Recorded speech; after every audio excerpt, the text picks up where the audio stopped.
খাগড়াছড়িতে স্বাভাবিক হচ্ছে জনজীবন, খুলছে দোকানপাট, বেড়েছে যান চলাচল। সদর পৌরসভা ও গুইমারায় বহাল 144 ধারা। আমাদের সকাল থেকে চট্টগ্রাম উদ্দেশ্যে গাড়ি যাচ্ছে, কোনো সমস্যা হচ্ছে না। অবরোধ খুলে দেওয়াতে সবার মনে স্বস্তি ফিরে আসছে। আজকে সকালে দোকান খুলেছি, সবার সাথে দেখা হচ্ছে, কথা হচ্ছে। রাঙামাটির লংগদুতে নৌকাডুবির ঘটনায় নিখোঁজ মা ছেলের মরদেহ উদ্ধার। নানিয়ারচরে নৌ দুর্ঘটনায় নিখোঁজ দুজনের সন্ধান মেলেনি এখনো।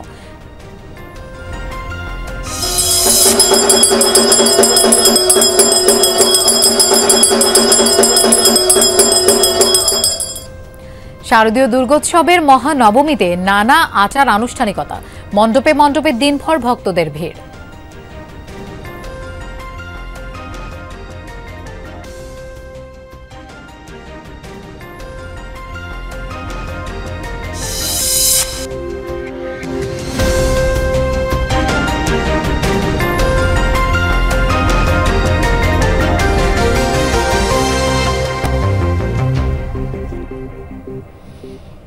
এতক্ষণ শিরোনাম দেখছিলেন, আপনাদের সঙ্গে থাকছি আমি মৌসুমী আহমেদ লোপা। যাচ্ছি পুরো খবরে। খাগড়াছড়ি সদর পৌরসভা ও গুইমারা উপজেলায় এখনো বহাল 144 ধারা। অবরোধ না থাকায় স্বাভাবিক হচ্ছে পরিস্থিতি, খুলতে শুরু করেছে দোকানপাট। গত 2 দিনের তুলনায় সকাল থেকে সড়কে মানুষ ও যানবাহন চলাচল বেড়েছে। শহরের গুরুত্বপূর্ণ এলাকায় এখনো আইনশৃঙ্খলা বাহিনী চেকপোস্ট বসিয়ে তল্লাশি চালাচ্ছে। দূরপাল্লা রুটের কিছু পরিবহন চলাচল শুরু হয়েছে। গতকাল রাতে সামাজিক মাধ্যমে এক পোস্টে 5 অক্টোবর পর্যন্ত অবরোধ স্থগিতের ঘোষণা দিয়েছে যুগ্ম ছাত্র জনতা। এর আগে ধর্ষণ ইস্যু পুঁজি করে পাহাড় অশান্ত করার পরিকল্পনা ছিল বলে জানান Khagrachari region commander brigadier general Hasan Mahmud. সংঘর্ষ চলাকালীন পাহাড়ি বাঙালি ও সেনাবাহিনীর উপর গুলিবর্ষণ করে ইউপিটিএফ, যা পরিকল্পিত ছিল বলে জানিয়েছেন গুইমারা রিজিয়নের commander brigadier general Abul Kalam Rana.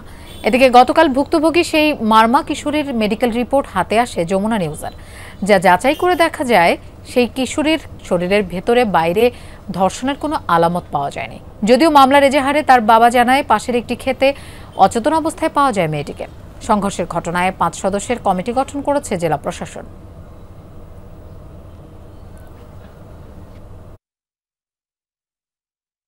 আজকে সকালে দোকান খুলেছি, সবার সাথে দেখা হচ্ছে, কথা হচ্ছে। আমাদের সকাল থেকে চট্টগ্রাম উদ্দেশ্যে গাড়ি যাচ্ছে, কোনো সমস্যা হচ্ছে না।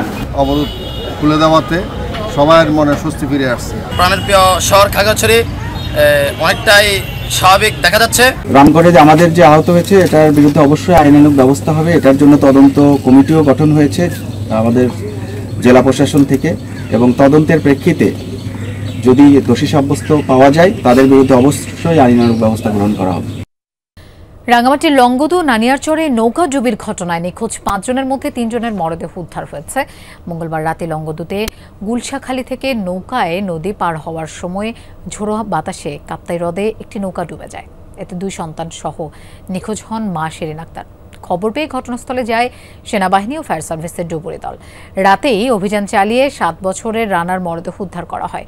সকালে অভিযান শুরুর পর প্রথমে শিরিন আক্তার এবং পরে আরেক ছেলে মাসুদের মরদেহ উদ্ধার হয়। স্থানীয়রা জানায় নৌকায় মাঝি সহ 5 জন ছিলেন। ডুবে যাওয়ার পর ঘটনাস্থলে গিয়ে সেনাবাহিনী ও ফায়ার সার্ভিস মাঝি ও শিরিন আক্তারের স্বামীকে উদ্ধার করে। এদিকে গতরাতে নানিয়ারচর উপজেলায় পূজা দেখে বাড়ি ফেরার পথে নৌকা ডুবে নিখোঁজ হন ডিলিশন চাকমা ও জিগেশ দাওয়ান নামের 2 ছাত্র।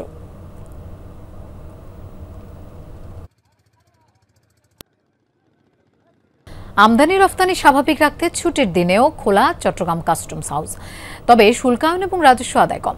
সিএনএফ এজেন্ট ও ব্যবসায়ীদের আনাগোনাও তেমন ছিল না। ব্যাংক, শিপিং অফিস সহ সংশ্লিষ্ট অন্যান্য দফতর বন্ধ থাকায় কাস্টমস খোলা রাখার সুফল পুরোপুরি মেলেনি। ছুটিতে খোলা রাখা হলেও চট্টগ্রাম কাস্টমস হাউসে স্টেক হোল্ডারদের আনাগোনা কম। অন্যান্য সময় বেশিরভাগ সেকশনে চাপ থাকলেও দিনভর দেখা গেছে উল্টো চিত্র। জরুরি প্রয়োজনে বিল অফ এন্ট্রি জমা দেয়া বা পণ্য ছাড় করাতে এসেছেন হাতে গোনা কয়েকজন। বিশেষ বিশেষ কাজগুলো যেন আটকে না থাকে, এগুলো এক্সপেডিট করার স্বার্থে আমরা আসলে আমাদের এই বন্ধের সময়ও আমরা একটা সার্ভিস দিয়ে যাই আর কি, সীমিত পরিসরে বলা যায়। তো সীমিত পরিসরে কথাটা বলা হলো, বাট কাজকর্ম কিন্তু আসলে যা আসবে তাই সবই আমরা মোটামুটি করে দিতে প্রস্তুত থাকি আর কি।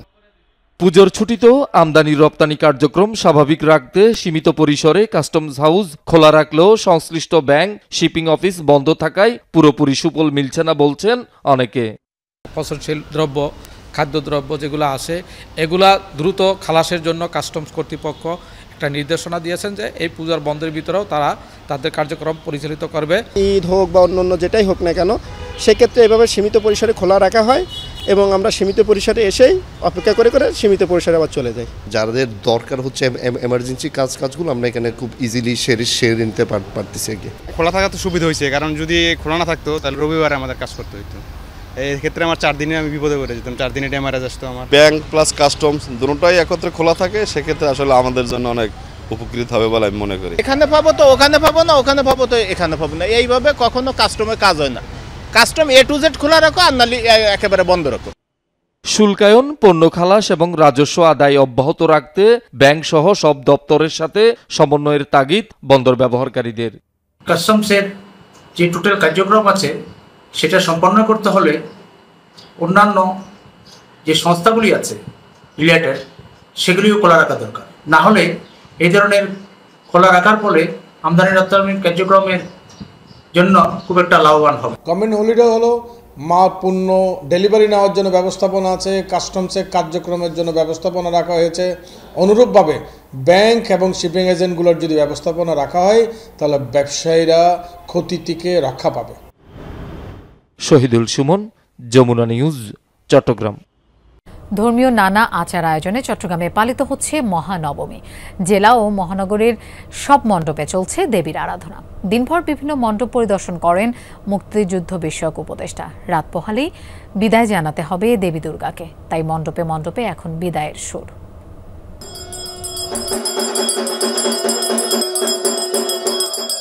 মহানবমীর দিনে যজ্ঞ আর অঞ্জলির মাধ্যমে মণ্ডপে মণ্ডপে চলে দেবীর আরাধনা। পাপ ক্ষমা করে আশীর্বাদ প্রাপ্তির আশায় প্রার্থনা করেন সনাতন ধর্মাবলম্বীরা। কল্পারম্ভ ও মহানবমীর বিহিত পূজার পর অঞ্জলি প্রদান করেন ভক্তরা। চণ্ডীপাঠ হচ্ছে, সাথে মহানবমী বিহিত পূজা চলছে, এরপরে হচ্ছে পুষ্পাঞ্জলি প্রদান করা হবে এবং তার পরবর্তীতে যজ্ঞ আছে। যজ্ঞানুষ্ঠান শেষে সকালে প্রসাদ নিয়ে আমরা মন্দির থেকে আপাতত প্রস্থান করব। দেশে যেভাবে আনন্দটা উপভোগ করতে পারি, সবাই মজা করতে পারি ফ্যামিলি নিয়ে, ওটা প্রবাস জীবনে হয় না।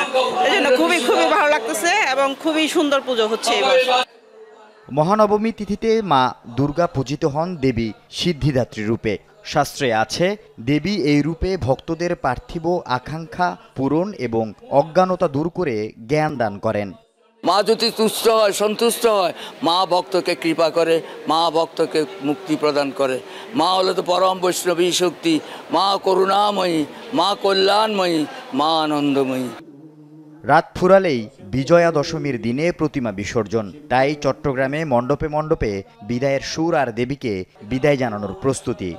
সবসময় প্রার্থনা করি মা যেন সমস্ত অশুভ শক্তির বিনাশ করে, দেশে শান্তি শৃঙ্খলা বজায় থাকে, আমরা সবাই যেন ভালো থাকি, সুস্থ থাকি, বিভেদ মুক্ত, দুর্গতি মুক্ত, সবাই যাতে শান্তিতে থাকে, বিশ্বের সবার মঙ্গল হোক, এটাই আমাদের সব সময়কার প্রার্থনা। সকালে চট্টেশ্বরী মন্দির পরিদর্শন করেন অন্তর্বর্তী সরকারের মুক্তিযুদ্ধ বিষয়ক উপদেষ্টা। ফেসবুক ইত্যাদি নানা রকমের যে সামাজিক মাধ্যম যেখানে গুজব ছড়ানো অতি সহজ, সেই সব জায়গায় দেখছি, মনিটর করছি। হচ্ছে না যে তা না, কিন্তু সেগুলির বিপরীতে ব্যবস্থাও নেওয়া হচ্ছে। আল আমিন শিকদার, যমুনা নিউজ, চট্টগ্রাম। দর্শক, এবার দুর্গাপূজার খবর জানবো। আমাদের সাথে চট্টগ্রাম থেকে যোগ দিচ্ছেন সহকর্মী জোবায়েদ ইবনে শাহাদাত। জোবায়েদ, আজকে মহানবমী, এই মুহূর্তে কি আনুষ্ঠানিকতা চলছে এবং ভক্ত অনুরাগীদের সমাগম কেমন দেখছেন? লোপা, আনুষ্ঠানিকতা সকাল থেকেই চলেছে। পূজা অর্চনা থেকে শুরু করে যা যা শাস্ত্র অনুযায়ী তাদের কার্যক্রম সেগুলো সবগুলো সকালেই চলেছে এবং এই মুহূর্তে যারা দর্শনার্থী ভক্তরা আছেন তারা আসছেন শেষ মুহূর্তে দেবী দুর্গাকে তারা এক পলক দেখার জন্য, কিন্তু দূর দূরান্ত থেকে আসছেন, বেশ লম্বা আমরা, এবং সেখানে যারা দর্শনার্থী ভক্তরা আছেন তারা সকলেই আসছেন শেষ মুহূর্তে দেবী দুর্গাকে দর্শন করতে। এবং সেই বিষয়গুলো একটু আমরা জানতে চাইবো। এখানে যারা এই পুজোর আয়োজক আছেন এমন একজনের সাথে একটু কথা বলতে চাই। একেবারে দীর্ঘ একটা সময় পুজোর জন্য, যদিও সময়টা ছোট, আপনারা কেমন আয়োজন করেছেন? ভক্ত দর্শনার্থীরা যারা আছে তারা কি বলছে, কেমন পুজো কাটান? আসলে আমরা আমাদের সাধ্যমতো চেষ্টা করেছি আয়োজনটা করার। দীর্ঘ 2 মাস ধরে প্রস্তুতি নিয়ে আয়োজনটা সম্পন্ন করেছি। আশা করি ভক্তদের আশাটা পূরণ করতে পেরেছি। আমরা ভক্তদের আশাটা পূরণ করতে পেরেছি এবং স্বতঃস্ফূর্ত আপনারা লোকসংখ্যা জনগণ দেখে বুঝতে পারছেন যে আমাদের এখানে কি পরিমাণ ভক্তের সমাগম হয়েছে। পুজোটা কেমন কাটাচ্ছেন সব মিলে? অবশ্যই সব মিলিয়ে প্রশাসন আমাদেরকে যথেষ্ট সহযোগিতা করছে, আর এই পুজোটা যথেষ্ট সুন্দর এবং আনন্দঘন মুহূর্তে পরিচালিত হচ্ছে। আপনাকে ধন্যবাদ। দর্শনার্থী ভক্তদের কথা বলছিলাম, শেষ মুহূর্তে এসে তারা নিজেকে ফ্রেমবন্দি করছেন, অনেকে দেবী দুর্গার ছবি তুলছেন এবং যারা পরিবার নিয়ে এসছেন তারা এই মুহূর্তটাকে ছবিতে ফ্রেমবন্দি করার চেষ্টা করছেন। আর এই যে পুজোটা হচ্ছে, এই পুজো কিন্তু চট্টগ্রামের 2485টি মণ্ডপে, এবার চট্টগ্রামের উপজেলা এবং মহানগর মিলে 2485টি মণ্ডপে হচ্ছে। এবং আমরা যে দর্শনার্থী বা ভক্তরা এসেছেন তাদের সাথে কথা বলেছি, উপজেলা থেকেও অনেকে শহরের যে মণ্ডপগুলো আছে সেগুলোতে আসছেন, কারণ থিম ভিত্তিক পূজা হয়, ভিন্ন কিছু তারা দেখতে পারেন। নিশ্চয়ই দেখতে পাচ্ছেন ভক্তদের কি দীর্ঘ সারি, তারা প্রত্যেকেই এক নজর দেখার জন্য দেবী দুর্গাকে এখানে আসছেন, কারণ আগামীকালই দশমী বা বিজয়া এবং আগামীকাল দোলায় চড়ে দেবী দুর্গা কৈলাসে ফিরে যাবেন। এবং ভক্তরা যেটা বলছেন যে তারা দেবী দুর্গার কাছে সুখ, সমৃদ্ধি এবং যে শান্তি সেটি আশা করেছেন, সেটি কামনা করেছেন। পাশাপাশি ব্যক্তি জীবনেও যাতে প্রত্যেকেই যে সফলতা, যে চাওয়া পাওয়া সেগুলো যাতে পরিপূর্ণ হয় সেটি তারা চাইছেন। এবং দেবী দুর্গার এই যে এইবারের আগমন সেটি হয়েছে গজে বা হাতিতে করে, এবং তিনি দোলায় চড়ে যাবেন। আগামীকাল বিসর্জন, এবং বিসর্জনের মধ্য দিয়ে এই যে আনন্দঘন সময় বা দুর্গাপূজার যে আনুষ্ঠানিকতা সেটি একেবারে আনুষ্ঠানিকভাবে শেষ হবে। জোবাদ, আপনাকে ধন্যবাদ আমাদের সাথে যোগ দেওয়ার জন্য। চট্টগ্রাম মহানগরী ও জেলার বিভিন্ন স্থানে পূজা মণ্ডপ পরিদর্শন করেছেন বিএনপির নেতারা। রাউজান উপজেলায় বিভিন্ন মণ্ডপ ঘুরে দেখেন বিএনপি নেতা ও ক্রীড়া সংগঠক সামির কাদের চৌধুরী। সনাতন ধর্মাবলম্বীদের সাথে মত বিনিময়ের পাশাপাশি অনুদান প্রদান করেন তিনি। উৎসবমুখর পরিবেশে শারদীয় দুর্গোৎসব উদযাপনের আহ্বান জানান। অন্যদিকে নগরীর দেওয়ানবাজার ওয়ার্ডে বিভিন্ন পূজা মণ্ডপ পরিদর্শন ও শুভেচ্ছা বিনিময় করেন ওয়ার্ড বিএনপির আহ্বায়ক খন্দকার নুরুল ইসলাম। পরে প্রায় 1200 জন নারী, পুরুষ ও শিশুর মধ্যে পূজার পোশাক বিতরণ করেন তিনি। এ সময় স্থানীয় বিএনপি নেতারা উপস্থিত ছিলেন।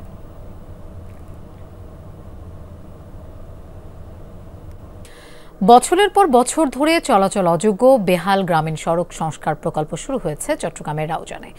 নাতুয়ান বাগিচা খানখানাবাদে এই কার্যক্রম উদ্বোধন করেন উপজেলা নির্বাহী কর্মকর্তা। ভাঙাচোরা সড়কের কারণে দীর্ঘদিন ধরে চলাচলে চরম ভোগান্তি পোহাতে হয়েছে বলে জানান স্থানীয় ভুক্তভোগীরা। সরকারি আংশিক বরাদ্দের সাথে ব্যক্তিগত অর্থায়নে এই কাজ চলছে। উদ্বোধন অনুষ্ঠানে সাবেক ছাত্রদল নেতা পেয়ার মোহাম্মদ চৌধুরী বাবু সহ অনেকে উপস্থিত ছিলেন।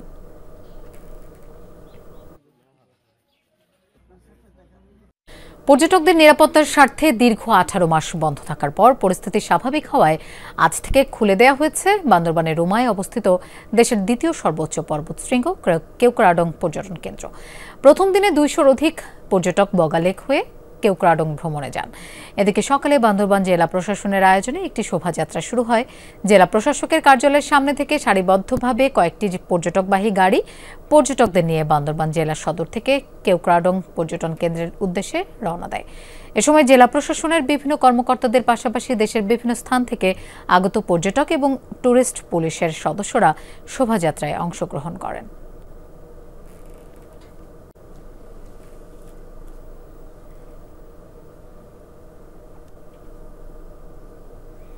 পূজার ছুটিতে পর্যটকদের ঢল নেমেছে কক্সবাজার সমুদ্র সৈকতে। পরিবার পরিজন নিয়ে সাগরের নোনা জলে গা ভেজাচ্ছেন ভ্রমণ পিপাসুরা। এই বিষয়ে আরো জানবো, আমাদের সাথে যোগ দিচ্ছেন এহসান আল কুতুবী। এহসান, সতর্কতা সংকেতের মধ্যে সৈকতে পর্যটকদের উপস্থিতি কেমন দেখছেন একটু জানতে চাই।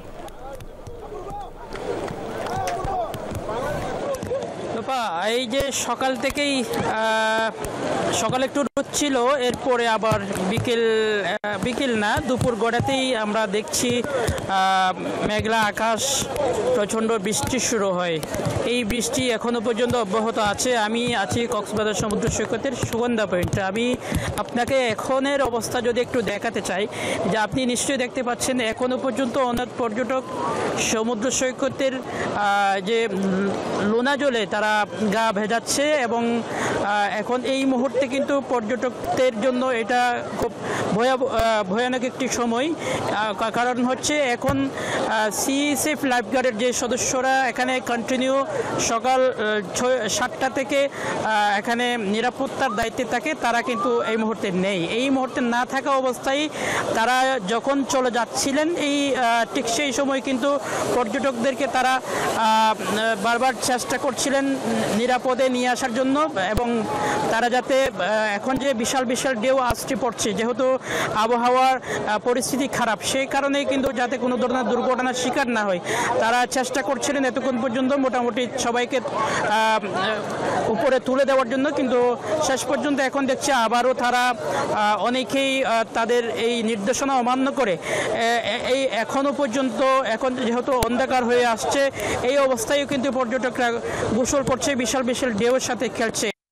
বিপজ্জনক সময়েও কিন্তু সময়ের এবং এখানকার যে নির্দেশনা, সেই নির্দেশনা না মানার কারণেই কিন্তু বারবার যে দুর্ঘটনার কথা আমরা বলছি, পর্যটকরা বেসে যাচ্ছে, সেই ঘটনাগুলো মূলত এসব কারণেই হয়।